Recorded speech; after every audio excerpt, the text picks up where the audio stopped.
예레미야 29장입니다.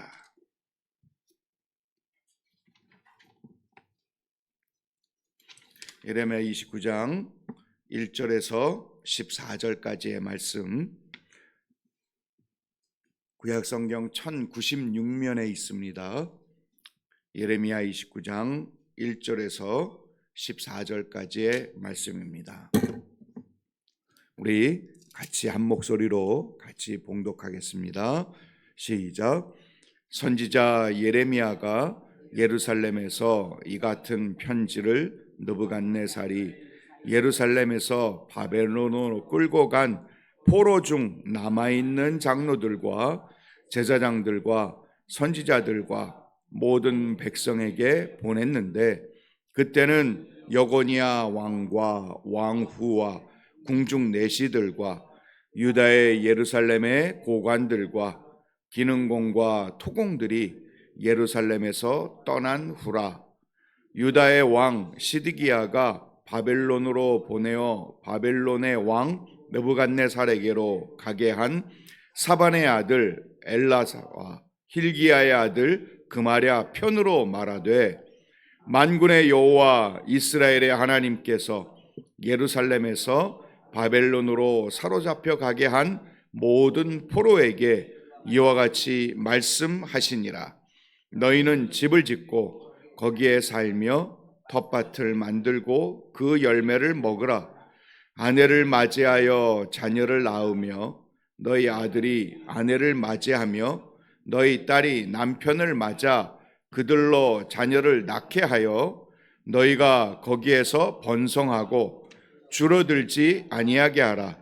너희는 내가 사로잡혀 가게 한 그 성읍의 평안을 구하고 그를 위하여 여호와께 기도하라. 이는 그 성읍이 평안함으로 너희도 평안할 것임이라. 만군의 여호와 이스라엘의 하나님께서 이와 같이 말하노라. 너희 중에 있는 선지자들에게와 정행에게 미혹되지 말며 너희가 꾼 꿈도 고지 듣고 믿지 말라. 내가 그들을 보내지 아니하였어도 그들이 내 이름으로 거짓을 예언함이라. 여호와의 말씀이니라. 여호와께서 이와 같이 말씀하시니라. 바벨론에서 70년이 차면 내가 너희를 돌보고 나의 선한 말을 너희에게 성취하여 너희를 이곳으로 돌아오게 하리라. 여호와의 말씀이니라. 너희를 향한 나의 생각을 내가 아나니 평안이요 재앙이 아니니라. 너희에게 미래와 희망을 주는 것이니라. 너희가 내게 부르짖으며 내게 와서 기도하면 내가 너희들의 기도를 들을 것이요, 너희가 온 마음으로 나를 구하면 나를 찾을 것이요 나를 만나리라. 이것은 여호와의 말씀이니라. 나는 너희들을 만날 것이며 너희를 포로된 중에서 다시 돌아오게 하되 내가 쫓아 보내었던 나라들과 모든 곳에서 모아 사로잡혀 떠났던 그곳으로 돌아오게 하리라. 이것은 여호와의 말씀이니라. 아멘. 아멘. 1절을 우리가 살펴보면 28장까지의 그 내용들을 누구에게 선언했는지가 나옵니다. 29장 1절을 보면 선지자 예레미야가 예루살렘에서 이 같은 편지를 누구에게 보냈느냐 하면 바벨론 포로로 끌려가지 않고 남아있는 사람들에게 28장 앞에 있는 내용들을 편지하고 선언한 것입니다. 그리고는 2절, 3절을 우리가 살펴보면 이제 바벨론의 포로로 끌려간 사람들이 있습니다. 그 바벨론으로 포로로 끌려간 사람들에게 이제 예레미야가 다른 편지를 써서 보내고 그 바벨론으로 포로로 끌려간 그 사람들에게 어떠한 하나님의 말씀인지를 기록해 놓고 있는 것이 오늘 우리가 읽은 본문 5절부터 14절까지의 말씀인 것이죠. 그러니까 28장까지 쭉 예레미야가 선언하고 예언한 것이 무엇이냐?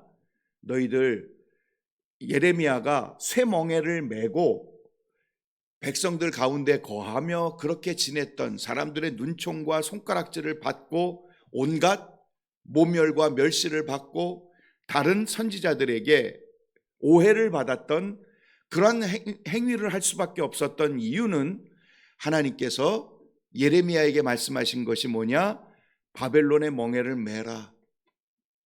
바벨론으로 너희들이 가야 된다. 그것을 선언하고 예언하고 있었던 예레미야의 그 모습을 보고 여러 선지자, 특별히 하나냐 선지자는 아닙니다. 다시 돌아올 겁니다. 2년 이내에 돌아올 것입니다.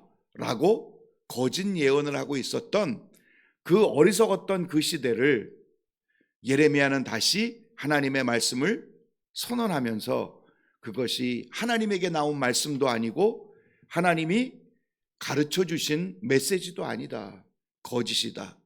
너희들 제대로 하나님의 말씀을 들어라 라고 선언하고 있었던 선지자 예레미야의 그 포로로 끌려가지 않고 남아있는 백성들을 향하여 선언한 메시지. 그리고 이제는 바벨론으로 포로로 끌려간 사람들에게 무슨 말을 하느냐? 동일한 말씀을 하고 있어요. 그 동일한 말씀은 뭐냐?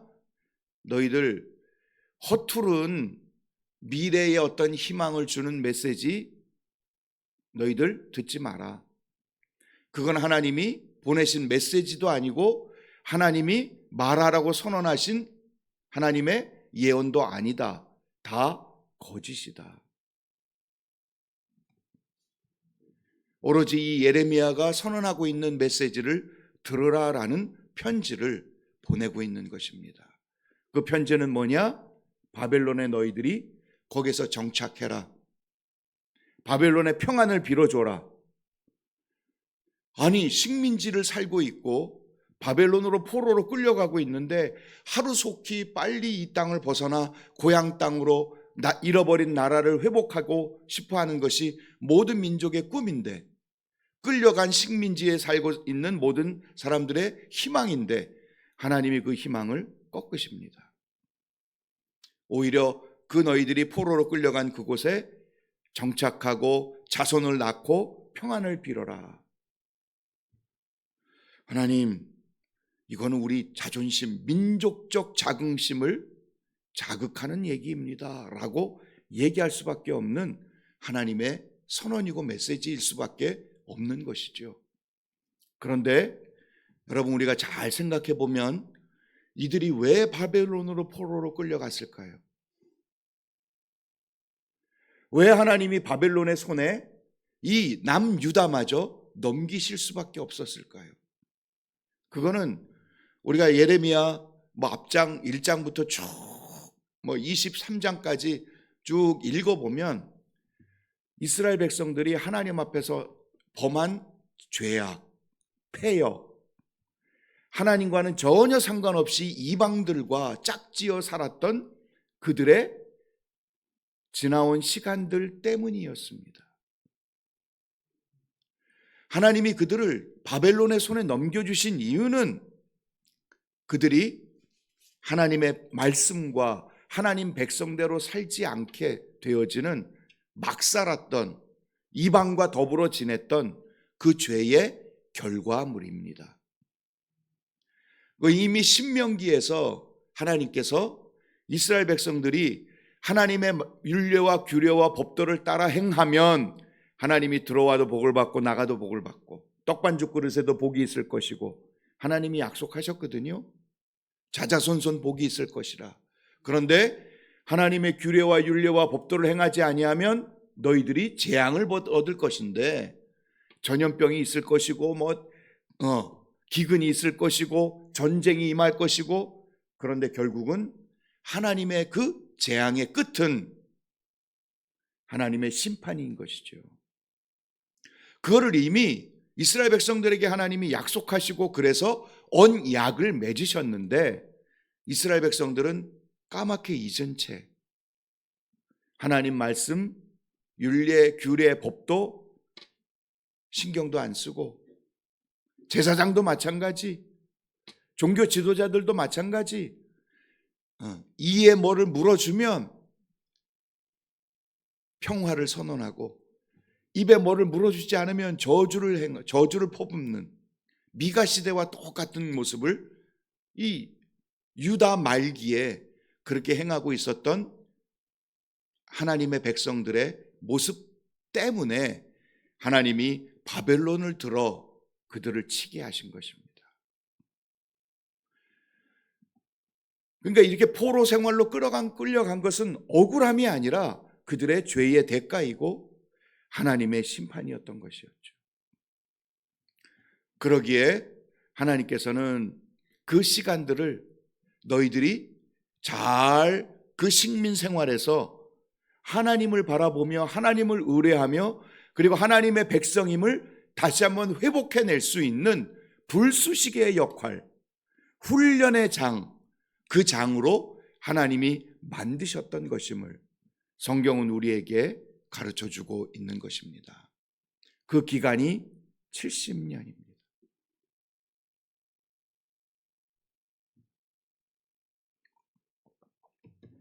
오늘 우리 4절 한번 잠깐 한번 보실래요?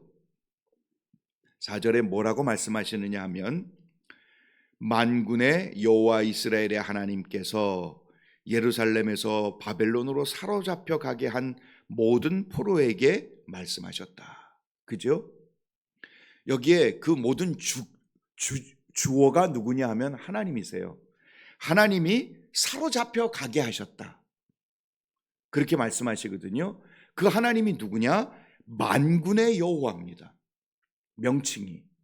이 만군이라는 원어의 뜻은요, 전쟁, 싸움 이런 거에 최고이신 하나님, 최고이신 분, 그게 만군이라는 의미예요.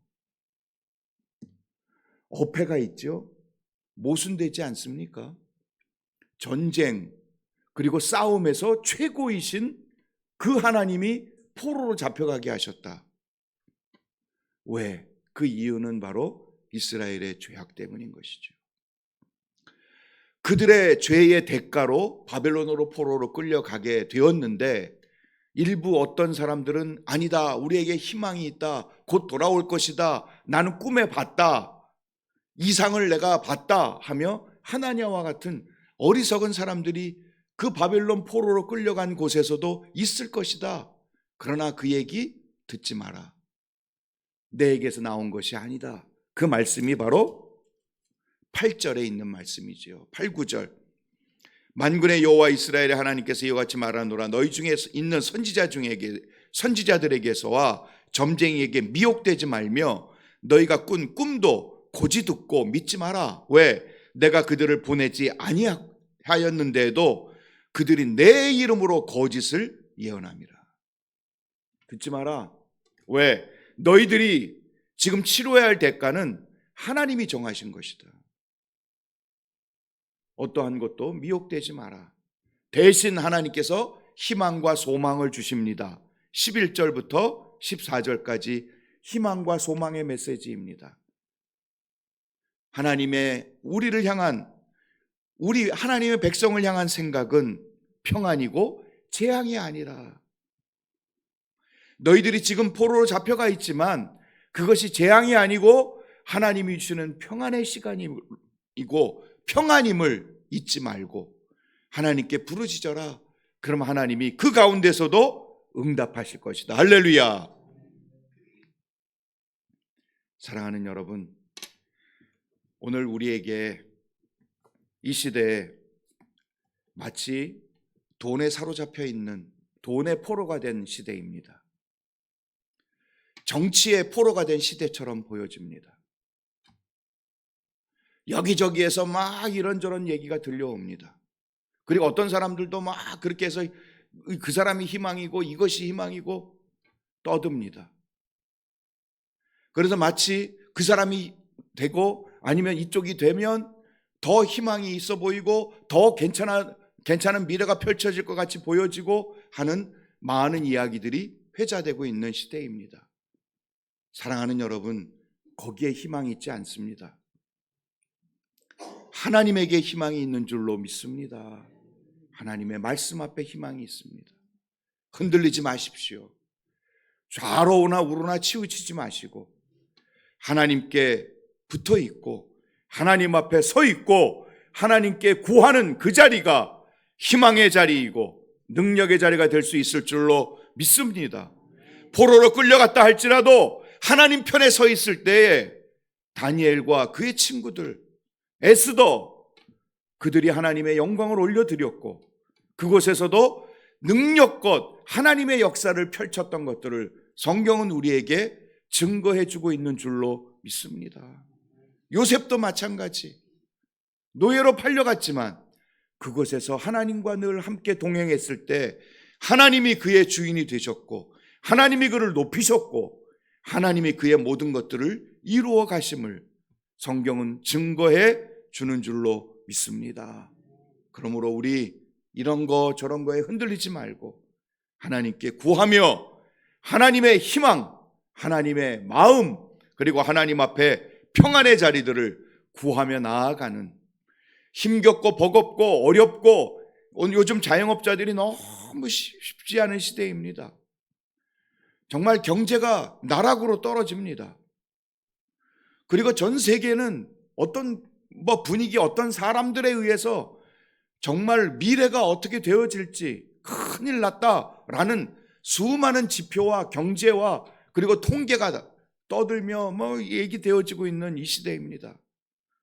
그거에 막 휘둘리는 소수 민족 국가 대한민국일 수밖에 없는 이러한 형편 속에 우리가 붙들어야 될 게 뭐겠습니까? 그 가운데서도 든든히 세워가시고 그 가운데에서도 우리를 이끌어 가시고 그 가운데에서도 우리를 회복시키며 이 어려운 가운데에서도 끝까지 그 길을 걸어낼 수 있도록 공급하시고 이끄시고 치료하실 수 있는 분, 하나님 한 분이신 줄로 믿습니다. 그분만 붙들고 그분 앞에 서고 그분을 구하는 그 자리가 복 있는 자리가 될 줄로 믿습니다. 우리 이레교회 그리고 우리 이 새벽재단을 쌓는 여러분, 그 믿음의 길, 그 하나님이 주시는 승리의 길, 하나님이 보증해 주시는 길 걸어내는 저와 여러분 모두가 되기를 주님의 이름으로 축원을 드립니다. 기도드리겠습니다. 이 시간 말씀 생각하면서 하나님, 우리의 형편과 처지 아시지요? 그러나 우리의 소망과 희망은 하나님에게 있는 줄로 믿습니다. 하나님을 구하고 하나님께 부르짖을 때 하나님이 우리들의 기도를 들으시고 하나님을 구하면 하나님이 나를 만나겠다 말씀하신 그 은혜 가운데 서서 이 어렵고 힘겨운 시간들을 능히 이겨낼 수 있는 저희들 될 수 있도록 도와주옵소서. 우리 말씀 생각하면서 우리 기도하며 나아가게 주여 한번 외치고 기도하며 나아갑니다. 주여! 하나님, 저희들에게 주시는 이 믿음의 자리들을 흔들림 없이 걸어낼 수 있도록 도우시옵소서. 우리 주님이 열어놓으신 참 복된 은총의 자리, 좌로나 우로나 치우치지 않을 수 있도록 우리 가운데 늘 역사하옵시고 하나님의 마음을 갖고 그 길을 진실하고 걸어낼 수 있는 주의 백성들이 될 수 있도록 도와주옵소서. 우리의 죄를 회개하며 우리의 어리석음을 주님 앞에 내어놓습니다. 하나님,